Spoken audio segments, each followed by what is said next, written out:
Dans cette vidéo, je vais te présenter mon point de vue sur les troubles d'anxiété. L'idée, c'est pas de te convaincre ou quoi que ce soit, mais plutôt de t'apporter un point de vue différent. J'aime bien prendre l'idée du puzzle. Plus tu vas avoir des pièces différentes, plus tu vas pouvoir rassembler le puzzle dans son entièreté, te faire ta propre opinion, et ça va te donner des éléments de connaissance qui vont te permettre d'avancer plus facilement.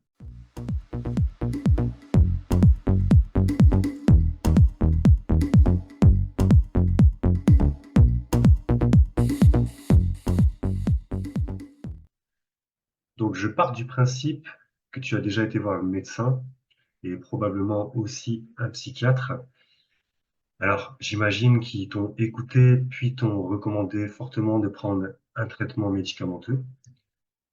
Que tu l'aies pris ou non, c'est pas le problème. Je vais pas parler de ça dans cette vidéo. De toute façon, n'étant pas médecin, je n'ai même pas le droit légalement de dire d'en prendre ou de ne pas en prendre. C'est pas le but de cette vidéo. Tu as peut-être probablement été voir aussi, par exemple, des psychologues spécialisés en TCC, hypnothérapeutes ou spécialistes en EMDR, etc., etc.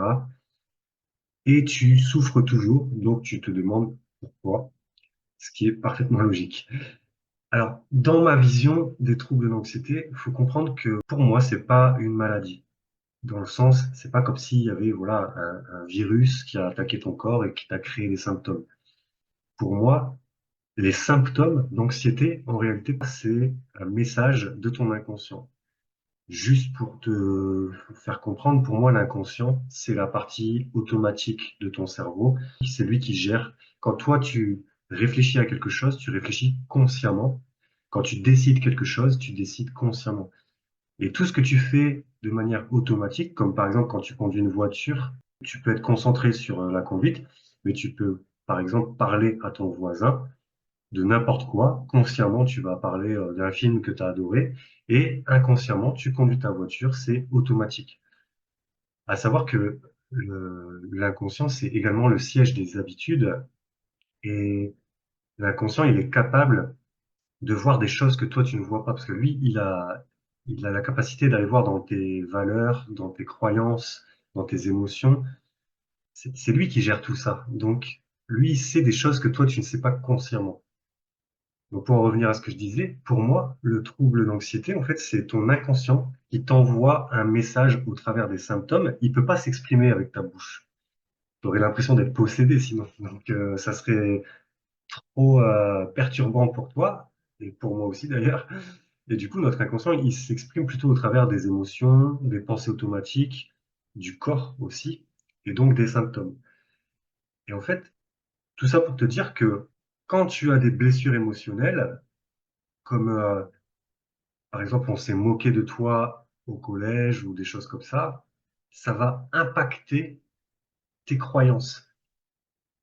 Si tu te sens inférieur, si tu te sens rejeté, abandonné, que ce soit par tes parents ou par des amis en classe ou des amis tout court, ça va créer des blessures émotionnelles. Tu t'es senti très mal, tu as eu des fortes émotions à ce moment-là.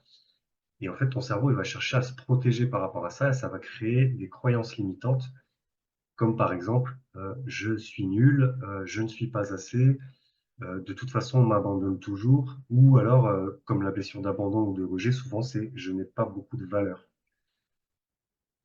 Toutes ces blessures-là, en fait, j'appelle ça comme un feu. C'est-à-dire que c'est comme si ça te consume de l'intérieur. Et l'inconscient, quand je disais que les troubles d'anxiété, c'est un message de ton inconscient, en fait, c'est un peu comme si les symptômes, c'était une alarme incendie pour te rappeler qu'il y a un feu qui brûle à l'intérieur de toi et qu'il va falloir l'éteindre. Il va falloir changer ces croyances limitantes qui te brûlent de l'intérieur et qui t'empêchent de t'épanouir. C'est pour moi, c'est le but qu'a l'inconscient quand il te crée des symptômes. Il va pas juste te créer des symptômes pour te faire du mal, il te crée des symptômes pour que tu puisses t'épanouir en fait. N'oublie pas que ton inconscient, c'est une partie de toi-même, donc il a le même but que toi, à savoir être heureux ou heureuse. Donc ça, c'est une chose. Et je pense aussi que les troubles d'anxiété, c'est aussi une question d'habitude. À savoir que l'inconscient, c'est également le siège des habitudes, un peu comme je te l'expliquais tout à l'heure. Quand tu as conduit plusieurs fois, bah, à un moment donné, c'est devenu une habitude et tu peux conduire automatiquement, inconsciemment. Et comme c'est le siège des habitudes, l'inconscient, Bah, en fait, si tu es habitué à penser de manière négative, si tu es habitué à avoir peur, bah, en fait, tu vas développer ça et ça va devenir un petit peu comme ton caractère. Ça va devenir comme une seconde nature. Et du coup, même si tu travailles sur le feu qui te brûle de l'intérieur, sur tes blessures émotionnelles, tes croyances limitantes, mais que tu changes pas tes habitudes, comme tu vas avoir tendance, par exemple, à dire, oh bah moi, il m'arrive toujours des catastrophes, ou bah moi je suis toujours malade, ou bah, moi je suis une stressée de la vie, ou je suis anxieuse. Tu vois, ne serait-ce que dire ça, par exemple, toutes les habitudes que tu puisses avoir, comme te lever le matin et te poser la question, qu'est-ce qui va m'arriver? Toutes ces habitudes-là, en fait, même si tu as travaillé sur tes blessures, elles peuvent te ramener, te faire rechuter dans le trouble anxieux généralisé, par exemple. Donc, pour moi, il y a deux choses essentielles à comprendre. C'est une, il y a un feu à l'intérieur de toi et c'est ce qui cause tes troubles d'anxiété. Mais de deux, il y a aussi une question d'habitude. Et plus ça fait longtemps que tu as des troubles d'anxiété, plus tu as nourri des mauvaises habitudes, plus il va falloir également travailler sur tes mauvaises habitudes. Merci pour ton écoute et je te dis à la prochaine vidéo.